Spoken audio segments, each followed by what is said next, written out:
할렐루야. 오늘도 여러 원근 각처에서 주님의 성전에 나오신 여러분 주님 이름으로 축복하고 사랑하고 환영합니다. 오늘 우리가 드리는 신령과 진정의 예배를 통해서 우리 예배 시간 가운데 우리 복되신 하나님과의 만남을 통해 우리의 상처받은 마음이 위로를 받고 우리의 모든 병든 육체가 주님의 치료함을 받으며 진토에 빠진 우리가 하나님의 은혜의 세계로 비상에 올라가는 귀한 저 높은 곳을 향하여 날마다 나갈 수 있는 은혜와 축복의 예배 시간이 되시기를 주님 이름으로 축원합니다. 우리는 지금 계속해서 모세가 하나님께 받은 10가지 계명에 대해서 말씀을 나누고 있습니다. 지난 시간에 제가 20계명이라는 단어를 조금 고급진 용어로 말씀을 드렸는데 혹시 기억나십니까? 데칼로그라고 했었습니다. 이 데카라는 것은 10을 뜻하고 로그라고 하는 것은 말씀이기 때문에 그래서 10가지 말씀에서 데칼로그다라는 말씀을 드렸습니다. 여러분께 이제 한 가지 또 질문을 한번 해보겠습니다. 하나님께서 이스라엘 백성들에게 이렇게 10가지 계명 데칼로그를 주신 계명을 주신 목적이 무엇일까? 여러분께 질문한다면 무엇이라고 대답하실 수 있겠습니까? 여러분, 하나님께서 이 이스라엘 백성들에게 10가지 계명을 주신 목적은 바로 하나님의 백성의 기준점을 주시기 위한 거예요. 뭐라고요? 하나님의 백성의 기준을 주셨다. 여러분, 그동안 이스라엘 백성들은 애굽 땅에 살았습니다. 이 시내산에서 율법을 받기 3개월 전까지만 해도 애굽 땅에서 살았는데 몇 년간 살았을까요? 무려 430년간 살았습니다. 그것도 그냥 여행객이나 나그네로 산 것이 아니라 노예로 살았어요. 430년간 애굽 땅에서 노예로 살았던 이스라엘 백성들입니다. 이들은 아브라함의 후손이긴 한데 살면서 아브라함처럼 이제 신앙을 잘 지키지 못하고 이제 다 그냥 애굽의 풍습을 따라서 애굽 땅에 노예 살면서 애굽의 모든 이 어떤 죄된 풍습이 몸에 배버렸습니다. 그래서 사실은 육신은 아브라함의 후손은 맞는데 실상은 애굽 백성하고 전혀 다를 바가 없어요. 똑같이 살았습니다. 그런데 그럼에도 불구하고 하나님께서 이들을 애굽 땅에 두셨던 한 가지의 목적이 있었습니다. 여러분, 왜 하나님께서 이 이스라엘 백성들을 애굽 땅에 두셨을까? 첫 번째 하나님의 목적이 달성이 되는데 뭐냐면 인구 문제예요. 인구 문제입니다. 하나님께서 이스라엘을 강대한 나라로 세우시려고 하는데 그 당시에 이스라엘은 남자 장정만 딱 70명이었습니다. 430년 전에 딱 70년이었는데 이 애굽의 430년의 이 기간을 통과했을 때 70명 되었던 이스라엘 장정이 몇 명으로 불어났느냐? 성경에서 60만 3,550명이라고 기록을 하고 있어요. 그러니까 대략 말하자면 60만 명이에요. 남자 장정만 60만이니 여자와 어린 아이 그리고 어른들까지 합치면 대략 250만 명이에요. 고대 인구의 250만의 수는 어마어마하게 많은 수입니다. 그러니까 그야말로 이제 나라를 만들어낼 수 있는 인구가 생긴 거예요. 딱 이제 그 인구를 싹 다 데리고서 이제 애굽을 탈출하여 광야로 왔는데, 근데 문제는 뭐냐면 머릿수는 많은데 이 인간들이 기준이 없어.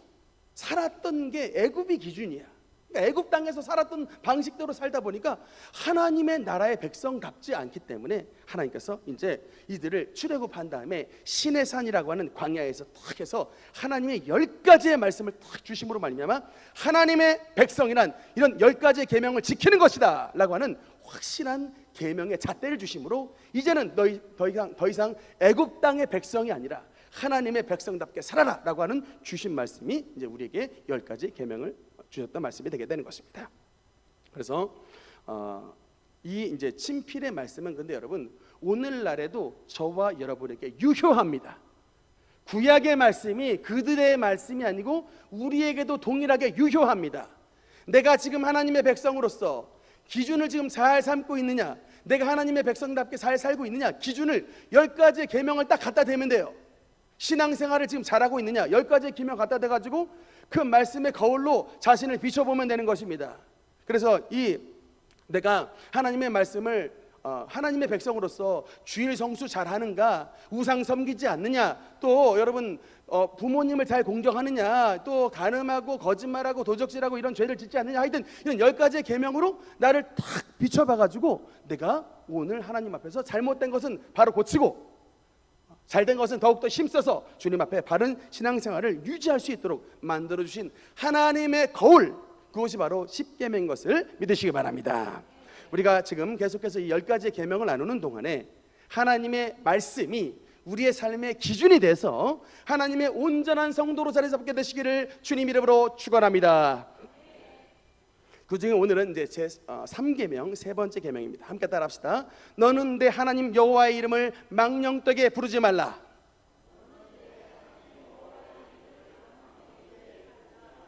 너무 길면 저거 보시면서 하면 됩니다. 다시 한번 읽읍시다. 시작. 너는 내 하나님 여호와의 이름을 망령되게 부르지 말라. 아멘. 오늘 제 3계명은 특별히 이제 하나님에 대한 계명 가운데 하나님의 이름에 대한 계명입니다. 저희가 어릴 때 친구들과 지내다 보면 흔히 별명을 불렀던 때가 많이 있었던 것으로 기억이 됩니다. 저는 어릴 때 특히 별명이 많았어요.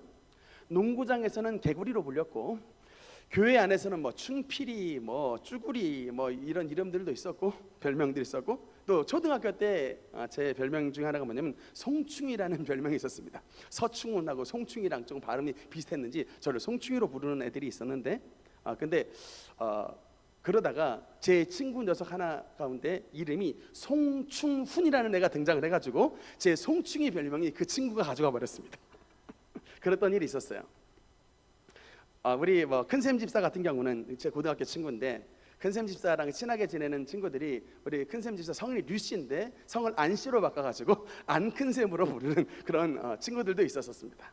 옛날 기억이에요. 그래서 이 동창회 모이면요 무슨 동물농장 같아요. 그래가지고 진짜 친구들 가운데 별명이 이게 동물들이 많았는데, 뭐 저는 개구리고 뭐 오리도 있고 두꺼비도 있고 쥐새끼도 있고 해가지고 동창회에 모이면 이게 무슨 동창회가 무슨 동물농장 같다고 우리가 그렇게 웃었던 기억이 납니다.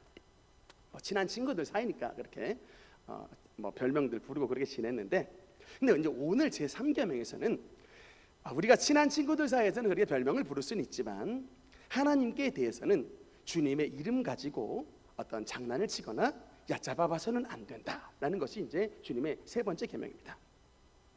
여러분, 우리 한글은요 이중언어입니다. 그래서 이 같은 밥 식사라도 상대에 따라서 어휘를 다르게 씁니다. 예를 들면 같은 밥인데 임금님의 식사는 뭐라 그래요?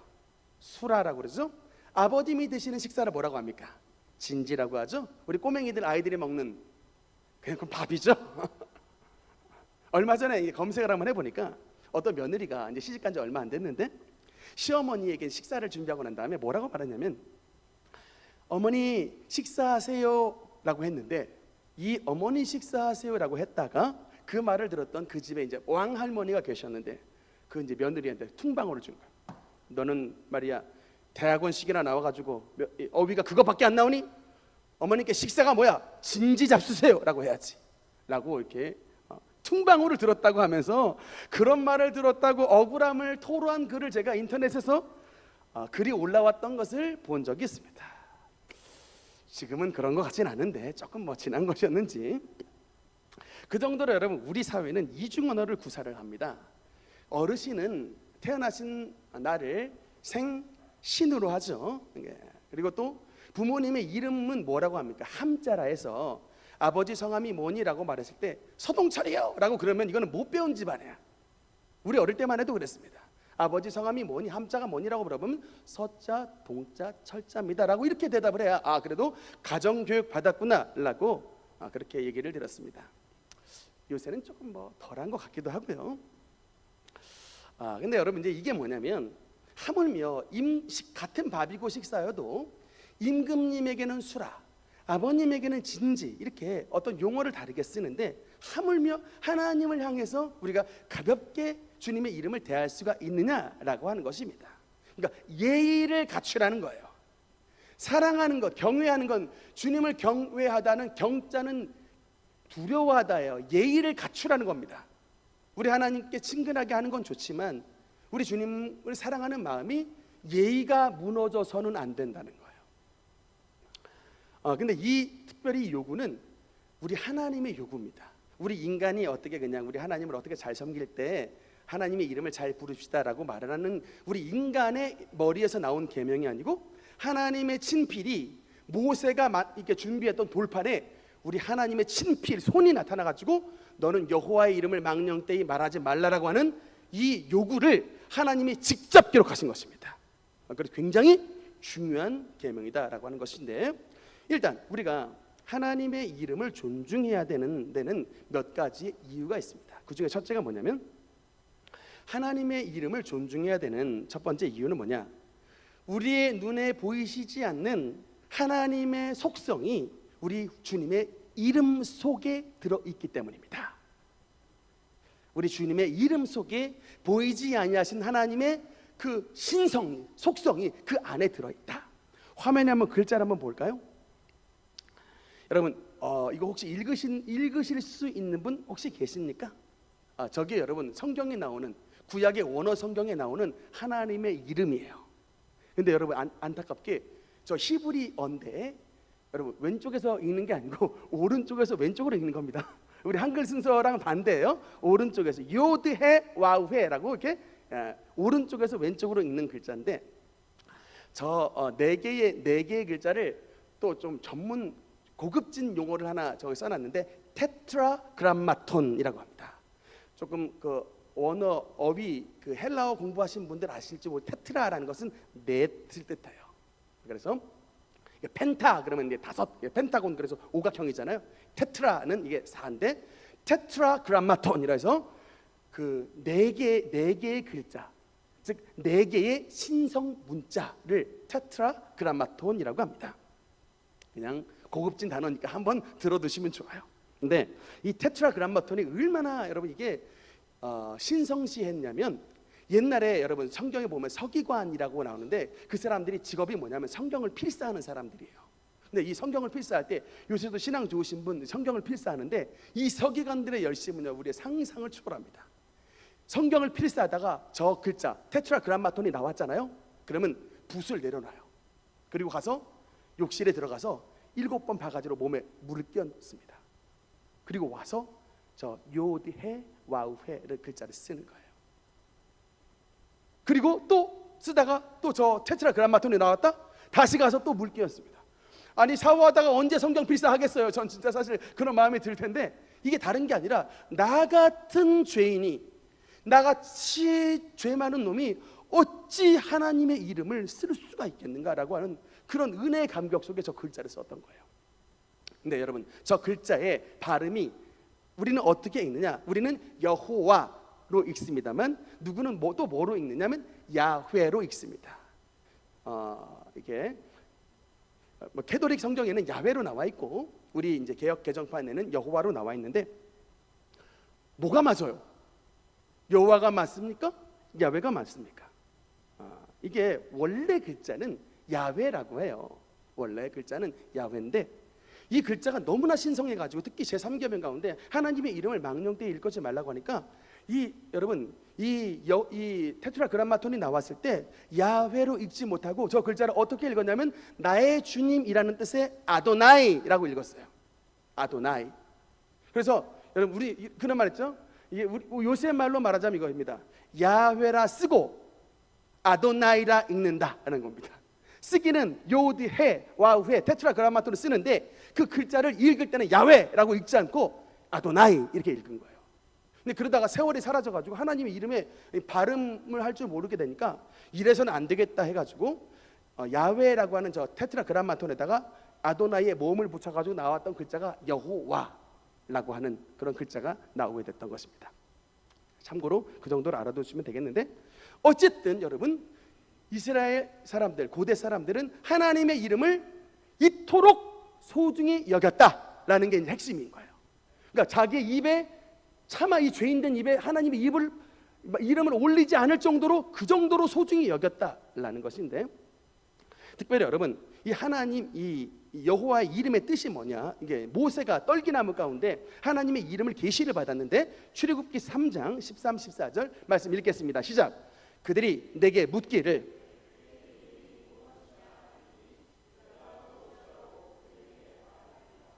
하나님이 모세에게 이르시되 나는 스스로 있는 자니라. 또 이르시되 너는 이스라엘 자손에게 이같이 이르기를 스스로 있는 자가 나를 너희에게 보내셨다 하라. 아멘. 여러분, 여호와의 이름의 뜻이 뭐라고요? 스스로 있는 자입니다. I am that I am. I am who I am. 나는 나다라는 거예요. 나는 스스로 존재하는 거예요. 여러분, 우리 이 세상의 모든 만물이 스스로 존재하는 게 있습니까? 없어요. 우리 교회도 건축하시는 건축회사에서 만들어준 겁니다. 이 악기도 악기를 만드신 제조업자에서 만든 거예요. 이 강대상도 마찬가지입니다. 오늘 설교하고 있는 서목사도 스스로 존재하지 않았어요. 우리 부모님이 나를 낳아주셔서 세상에 태어난 존재입니다. 저와 여러분, 우리 모두는 다 스스로 존재한 자가 아니라 다 탄생되고 만들어진 자들입니다. 그런데 딱 한 분, 그분이 누구시냐? I am that I am. 그분이 바로 여호와신데, 그분은 누구에게서 창조된, 피조된 존재가 아니라 영원부터 영원까지 영원하게 계신, 스스로 계신 하나님이라는 거예요. 그게 바로 여호와 이름의 뜻입니다. 그래서 하나님이, 이 여호와 하나님은 우상 숭배를 주님께서 멸시하시는 거예요. 주님께서 그 우상 숭배를 주님께서 금지하셨습니다. 왜냐? 모든 우상은 만들어진 존재이기 때문에. 그 만들어진 존재가 여러분에게 절대로 복을 줄 수 없다는 것입니다. 우리를 만드신 하나님이 우리에게 복을 주실 수가 있기 때문에 그 하나님 여호와라고 하는 그 이름 안에서 우리에게 너무나도 귀한 용어와 말씀을 주시는 것입니다. 또 한 가지, 여러분, 하나님의 이름이 중요한 이유는 뭐냐면, 여러분, 이 구약시대에 예배 또 성전, 이것을 가리키는 단어가 바로 하나님의 이름을 가리켜서 말씀을 하고 있기 때문에 그렇습니다. 다음 말씀 한번 보면요, 창세기 13장 4절 한번 같이 읽겠습니다. 시작. 그가 처음으로,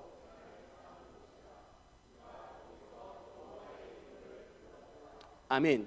여기서 그가 누구냐면 아브라함인데, 아브라함이 제단을 쌓고 난 다음에 예배를 드렸어요. 근데 여러분, 구약시대에 물론 예배라는 단어가 나오는데, 그 구약시대의 예배의 가장 중요한, 예배의 그 상징되는 단어가 뭐냐면, 거기서 여호와의 이름을 불렀더랍니다. 여러분, 예배가 뭐라고요? 하나님의 이름을 부르는 거예요. 그것이 바로 예배입니다. 예배라는 단어를 통해서도 우리가 예배를 나타내지만, 성경에서 정말 수없이도 거기서 다윗이 여호와의 이름을 불렀더라, 그곳에서 이삭이 여호와의 이름을 불렀더라, 그곳에서 아브라함이 여호와의 이름을 불렀더라, 여호와의 이름을 불렀더라는 것이 나오는데, 여호와의 이름을 불렀다는 것 자체가 뭐냐? 주님 앞에 예배를 드렸다는 것입니다. 여러분, 그래서 예배의 핵심 단어가 바로 여호와의 이름이에요. 가장 중요한 예배자의 자세는 하나님의 이름을 부르는 것입니다. 여러분, 그래서 우리가 예배 시간에 주여 부릅니다. 아버지 여호와여 부릅니다. 이게 진짜 하나님께서 그 이름을 들으신다니까요. 주여라고 부르는 그 주님의 음성에 주님께서 들으시고 예배 가운데 임해 주시는 것입니다. 그 하나님의 이름이 너무나도 귀한 거예요. 여러분의 이름을 부를 때 우리가 귀를 쫑긋합니다. 누가 충나라고 부르면 고개 돌려요. 마찬가지로 여러분, 하나님께서 아버지 여호와여 주여라고 이름을 부를 때 주님께서 우리의 그 부르짖음에 귀를 기울여 주시고 임재해 주시는 것입니다. 거기서부터 예배의 은혜가 시작되게 되는 것입니다. 그래서 하나님의 이름은 너무나도 소중한 거예요. 여러분, 특히 여러분, 또 예배를 드리는, 예배 드림의 장소를 성경에서 뭐라고 말을 하느냐? 이사야 18장 7절 우리 또 읽겠습니다. 시작. 만군의 여호와께 드릴 예물을 가지고 만군의 여호와의 이름을 두신 곳 시온산에 이르리라. 아멘. 여러분, 성전을 가리켜서 다른 말로 뭐라고요? 여호와의 이름을 둔 곳이라고 합니다. 너무나도 소중한 거예요. 성전을 다른 말로 뭐라고 한다고요? 여호와의 이름을 둔 곳이라고 합니다.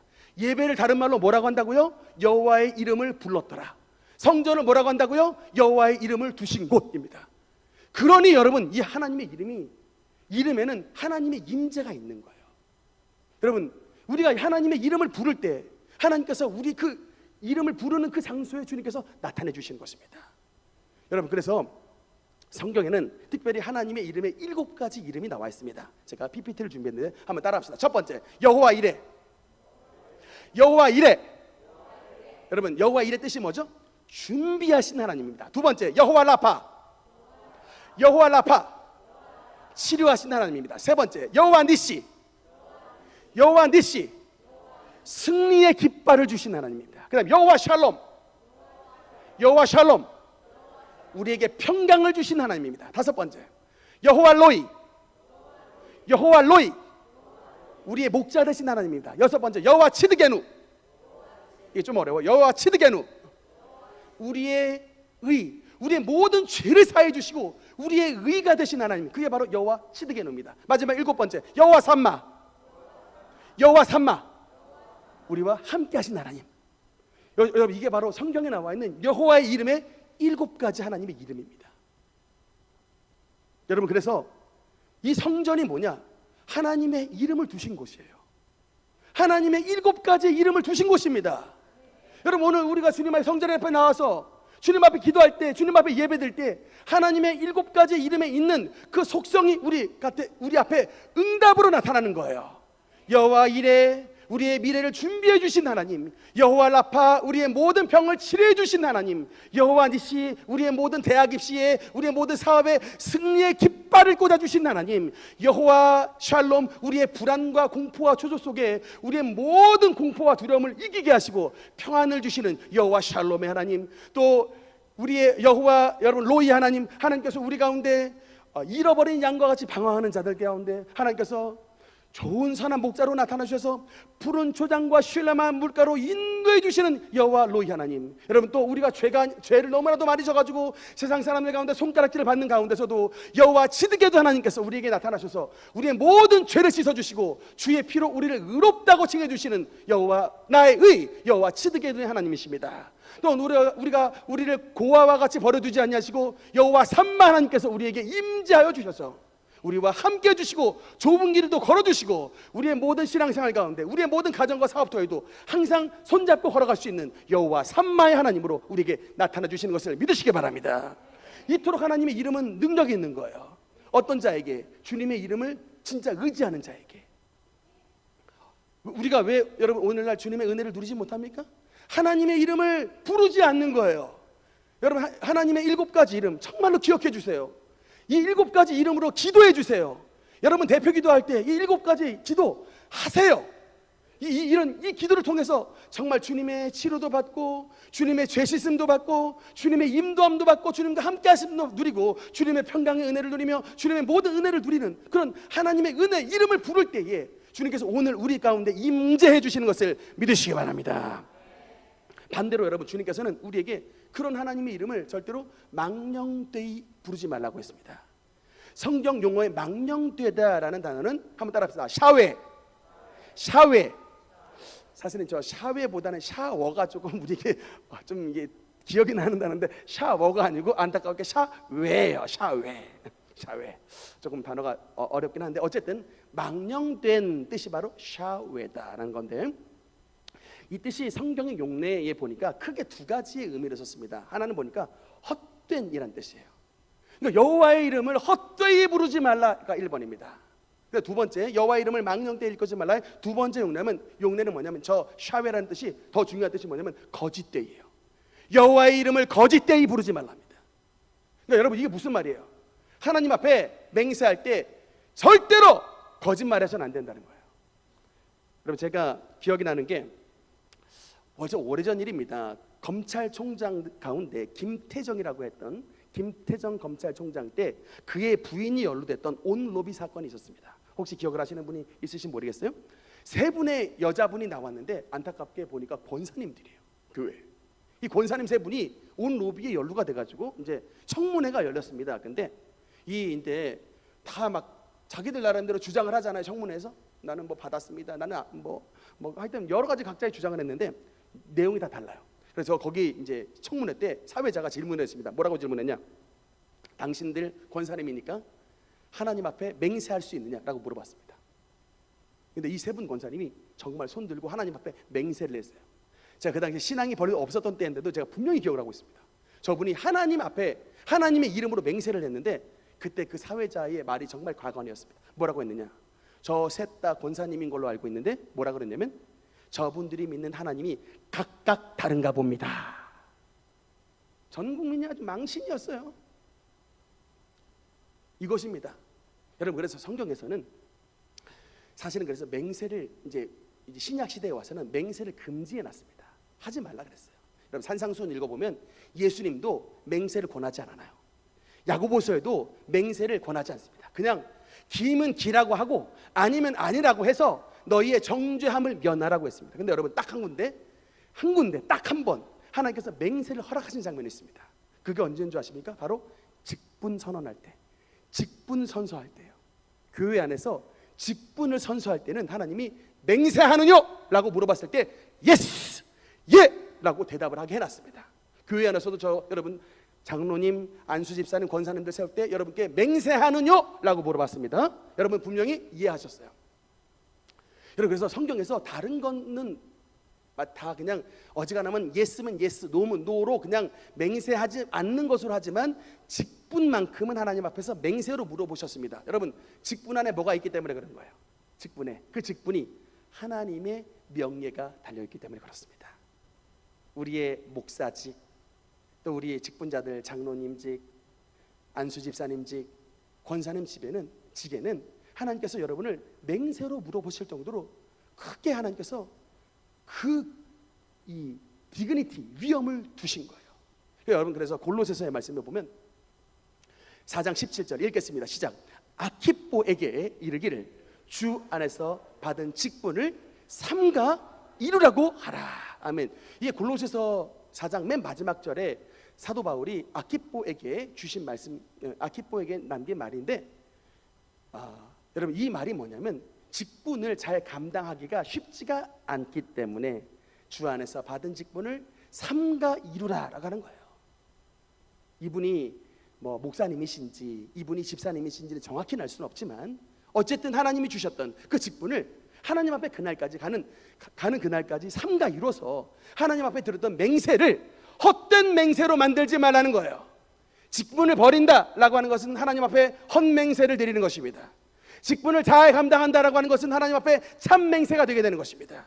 그러니까 여러분 그래서 이것은 여러분 우리나라의 뭐 검찰총장 장관 되는 거 굉장히 명예직인데 여러분 여러분이 받은 직분이 여러분 생각했을 때 별것 아닌 것 같아도 하나님이 보시기에는 장관이나 검찰총장보다 더 귀해요. 왜? 하나님의 이름이 여러분의 직분 속에 들어가 있기 때문에 그렇습니다. 그래서 삼가 이루라고 말씀을 하시는 거예요. 여러분 이 샤웨 이 헛되이라고 하는 것은 굉장히 좀 폭넓은 말씀입니다. 그래서 여러분 이게 헛되다라는 것은 가치 없게 쓰는 거예요. 제가 사실은 굉장히 안 좋아하는 단어들이 있습니다. 요새 텔레비 보다가 방송국에 유재석 씨 굉장히 많이 나오는데 그의 별명 중에 하나가 뭐냐? 유느님이에요. 저는 뭐 유재석 플러스 하나님 해가지고 하느님이겠죠. 그래서 유재석 플러스 하느님 해서 유느님으로 부르겠지만 저는 뭐 믿지 않는 사람이 지은 별명으로 봅니다만 동의하지 않아요. 그러니까 이런 유의 장난들을 하나님께서는 기뻐하시지 않는다니까요. 뭐 치킨이 만사 해결된다 그래가지고 어떤 사람 막 치느님으로 부르는 사람도 있어요. 만사 해결되지 않습니다. 그러니까 여러분 범사에 하나님과 동등됨을 어떤 것을 이렇게 동급으로 놓칠 마세요. 하나님은 누구랑 이게 비교되길 원하질 않아요. 하나님은 절대 신앙이십니다. 오직 나 외에는 다른 신을 내게 있게 하지 말라. 너를 위하여 새긴 우상 만들지 말라. 오직 하나님만을 섬기는 하나님 절대주의를 하나님께서 가장 기뻐하세요. 여러분 하나님의 절대 사랑을 받기를 원하십니까? 하나님의 절대 사랑을 받기 원하시면 하나님 절대주의의 믿음을 갖게 되시기를 주님 이름으로 축원합니다. 여러분 그러면 우리가 하나님 앞에서 제 3계명을 가장 잘 지키는 우리의 방안이 어떤 것이냐? 물론 우리 어떻게 생각하면 쉽습니다. 저 하나님 한 번도 이름 망령되이 말한 적 없습니다. 하나님 이름 가지고 장난친 적 없습니다. 뭐 이렇게 생각하면 그래서 사실은 10계명 제 3계명 가운데 이거 나에게 별로 어려운 일 아닙니다 라고 말을 하시는 분이 있을 텐데 이 계명께서 우리 주신 이거는 여러분 이게 그걸로 만족하라는 게 아니에요. 무슨 얘기냐면 여러분 우리는 크리스찬으로 부르는 사람들입니다. 크리스찬은 그리스도인이라는 뜻이에요. 여러분 저와 여러분 모두가 그리스도의 이름표를 달고 사는 사람들입니다. 그걸 알아야 돼요. 우리가 크리스천, 우리가 기독교인입니다 라고 말을 하는데 그 크리스천이라는 뜻은 우리가 저와 여러분에게 영적으로 그리스도인의 이름표를 달고 사는 사람이에요. 예수 이름표를 달고 사는 사람인데 여러분으로 말미암아 예수님의 이름표가 빛나게 될지언정 그 이름표가 검은 먹칠이 되지 않도록 살아가라 라고 하는 것이 제 3계명의 의미인 것입니다. 그냥 우리의 입술로 하나님 그냥 하나님 이름 가지고 장난 안 쳤다고 만족합니다가 아니라 우리 모두는 다 영적인 예수의 이름표를 달고 있는 사람인데 그 이름표가 나의 행위로, 잘못된 행위로 말미암아 먹칠이 되지 않도록 살아가라는 거예요. 그것이 바로 주님의 요구인 것입니다. 여러분, 특별히 우리 그리스도인들의 모임에서 여러분 좀 주의하셔야 돼요. 가끔 이제 밖에 나가시다 보면 우리 뭐 목사님들도 식사도 하게 되고 우리 서로 형제들끼리 만나서, 교인들끼리 만나서 식사도 하고 교제도 하는데 당부 한 가지 드리고 싶습니다. 주변을 살피세요. 여러분의 주변을 살피시고 여러분의 목소리가 너무 먼 곳까지 가지 않도록 좀 살피세요.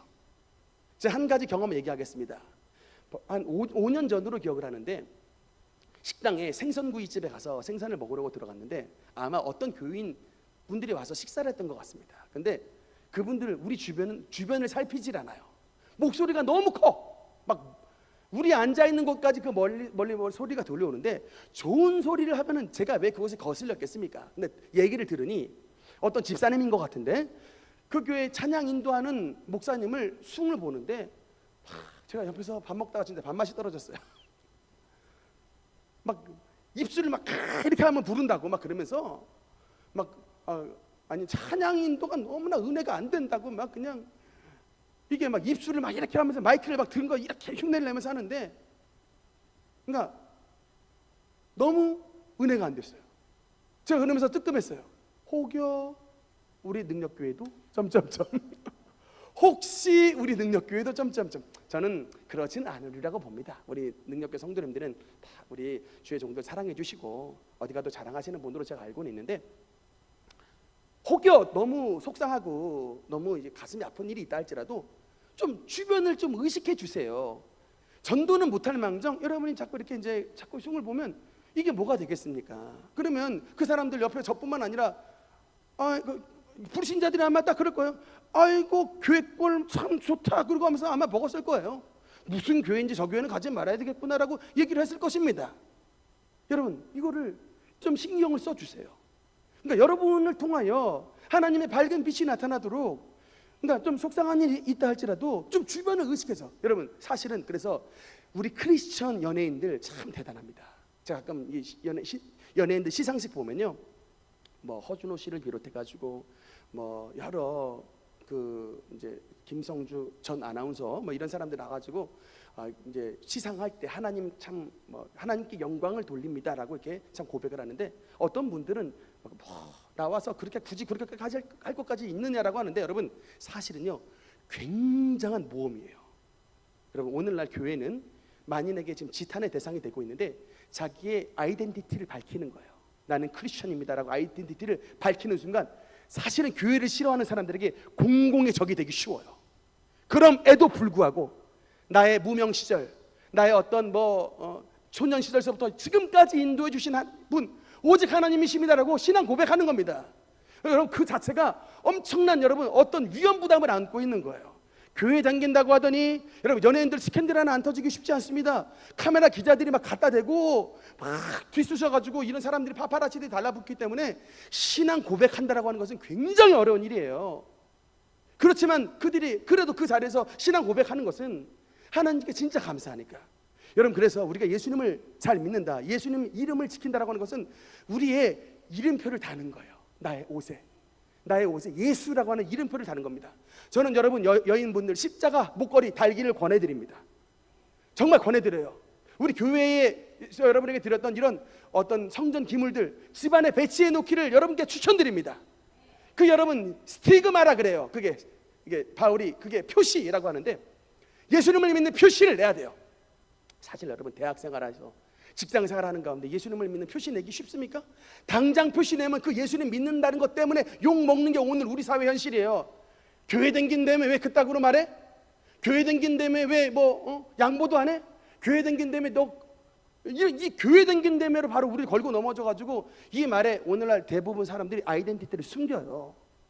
그래가지고 회사원들이 교회에서 서로 만나면 너도? 막 그런다. 깜짝 놀란다며. 예수 믿는 사람이었다고 서로 깜짝 놀란대요. 그렇게 숨겼다가 그래서는 주님의 이름이 높임을 받을 수 없었다. 여러분 특히 제가 주요하는 말씀 가운데 이 다윗의 고백 사무엘아 피피 다음 하나 더 네, 사무엘상 17장 45절. 이거 참 유명한 다윗의 고백인데 사무엘상 17장 45절 읽겠습니다. 시작. 다윗이 블레셋 사람에게 이르되 너는 칼과 창과 단창으로 내게 나오거니와 나는 만군의 여호와의 이름 곧 내가 모욕하는 이스라엘 군대의 하나님의 이름으로 내게 나아가노라. 아멘. 여러분, 다윗을 한번 보실까요? 다윗은 분노의 포인트가 분명했습니다. 다윗은요, 큰형 엘리압에게 엄청난 오해를 받았어요. 아버지로부터 심부름을 받아가지고 도시락을 들고 갔더니 큰형 엘리압이 확 화를 내면서 네가 전쟁을 구경하러 왔구나. 나는 네 마음속에 교만함과 완악함을 안 오니 너 전쟁을 구경하러 왔구나. 이런 교만한 놈! 라고 하면서 오해를 잔뜩 썼습니다. 근데 여러분, 이때 다윗이 어떻게 한 줄 아십니까? 화 안 내요. 화 안 내요. 그러면서 여러분, 아니 화를 안 내는데, 근데 여러분, 어느 때 다윗이 분노가 용솟음 친 줄 아십니까? 도시락 전달해주고 갔다가 저 골리앗이라고 하는 놈이 감히 저 주둥이를 벌려가지고 만군의 여호와의 이름을 모욕하는, 막 특히 블레셋의 이 막 다곤의 이름으로 너 여호와를 저주하노라 막 하면서 이런 막 저주와 욕설을 들었는데, 이 지나가다가 갑자기 우리말로 하면 다윗이 초사연이 돼버렸어요. 분노 충천, 그냥 멈춰버린 거예요. 갑자기 막 불이 이글이글 막 타고 올라오면서 너 뭐라고 했어? 너 지금 내가 섬기는 하나님의 이름을 가지고 뭐라고 했어? 다시 한번 짓거려봐. 뭐라고 했어? 라고 하면서 딱 45절에 선언하는 게, 다윗이 블레셋 사람에게 이르되 너는 칼과 창과 단창으로 내게 나아오거니와 나는 만군의 여호와 이름 곧 내가 모욕하는 이스라엘의 군대의 하나님의 이름으로 내게 나아가노라. 여러분, 다윗의 신앙이 뭐라고요? 바로 하나님의 이름을 이토록 사랑하고 뭐를 절대로 못 봤다는 거예요? 하나님의 이름의 모욕을 눈 뜨고 쳐다보지 못했다는 거예요. 다른 건 다 내가 뭐 오해받고 내가 잔소리 듣고 내가 욕먹는 것은 넘어가는데, 하나님의 이름이 욕을 먹는 것에 대해서는 분노가 충천하여 결국은 저 하나님의 이름을 모욕했던 자를 주님의 이름으로 무너뜨려 버렸습니다. 여러분, 하나님이 누구와 함께 하실까요? 하나님의 이름을, 하나님의 명예를 자기의 것보다 더 사랑하는 자에게 하나님께서 함께 하신다는 사실을 믿으시기 바랍니다. 그런 사람에게 은혜 베푸신다는 사실을 믿으시기 바랍니다. 한 가지 간증을 말씀을 드리면서 말씀을 마무리하겠습니다. 저의 군생활 가운데 쉽지 않은 시절을 보냈지만 제가 그 시절 가운데 붙잡으려고 했던 딱 한 가지는 바로 이것이었습니다. 하나님의 이름이었습니다. 여러분께 진짜 신앙 고백합니다. 군생활 2년 기간 가운데 1년은 지옥 같은 시간을 보냈는데, 그 1년의 지옥 같은 시간을 버텼던 한 가지 유일한 목표가 뭐냐면 나로 말미암아 하나님의 이름이 회방받지 않는 거예요. 내가 지금 목사가 된다는 사람인데 막 나를 괴롭히는 고참들을 화가 난다고 내가 똑같이 욕해버리고, 내가 막 분노를 못 참아가지고 내가 주먹을 휘둘러버리고 내가 신앙을 버려버리면 지금 내 주변에 나를 바라보는 사람들의 눈이, 그거는 나를 바라보는 건 상관이 없는데 내가 믿는 하나님의 영광이 땅에 떨어질까봐 제가 정말로 그것 때문에 너무나도 힘든 세월을 보냈지만 이를 바득바득 갈면서 버텨냈습니다. 그 한 가지였어요. 사실 저를 뭐 붙잡을 게 뭐가 있겠습니까? 저는 아무것도 아닌데 내가 가지고 있는 그 여호와의 이름의 이름표 하나 때문에 숱한 세월을 견뎌냈어요. 정말로 견디고 또 견뎠습니다. 정말로 막 대형 사고를 칠 뻔했던 위기가 있었는데도, 막 타령을 해도 정말 그런 타령을 하고 싶은 그런 위기가 닥쳤는데도 극구 하나님 앞에 주님의 전에 가서 쓰러져서 기도할 망정 참았어요. 그리고 나서 1년의 시간이 지났는데 이제 하나님께서 은혜를 베풀어 주시는데, 마침 제가 이제 상병 때 정도로 기억을 하는데 우리 부대에 예비군 이제 동원 훈련 형님들이 들어왔습니다. 한 15명에서 20명 정도의 동원 훈련 받으러 형님들이 들어오셨는데, 제가 그때 수요일 날에 군인 신분이었지만 우리 여단장님이 믿는 집사님이셔가지고 점호를 종교 점호로 했어요. 그래서 수요일 날은 제가 군대에서 항상 우리 전우들 앞에 놓고 설교 말씀을 했어야 됐었습니다. 전도사도 아니던데 설교를 했는데, 그때 동원 훈련에 참가했던 우리 예비군 형님들이 함께 예배를 드렸어요. 그리고 나서 예배 끝나고 나서 우리 같은 부대원들은 그냥 그렇게 헤어졌는데 저에게 7명이 찾아왔습니다. 7명의 동원 훈련 형님들이 찾아와서 혹시 신학교 다니십니까? 라고 물어보셔서, 아니 저는 신학교 아니고 일반 대학 나왔습니다 했더니 말씀이 너무 은혜가 돼서 제가 너무나도 은혜 받았습니다 라고 이게 좀 덕담을 건네주시더라고요. 그리고 다음날 아침에 그 7명의 형님이 아침 이제 점호 딱 끝나고 나서 7명이 저한테 와서 부탁을 하나 하더라고요. 저기 한 가지 부탁했습니다. 뭐세요? 훈련 받으러 가는데 이번 우리가 동원 훈련에 와서 하나님께서 우리 동원 훈련에 들어왔던 우리 7 형제들, 믿는 형제들 한 명도 사고 나지 않도록 특별히 안수기도 좀 부탁드리겠습니다. 안수기도를 부탁하더라고요. 제가 그 7명들 일일이 안수기도 다 해줬습니다.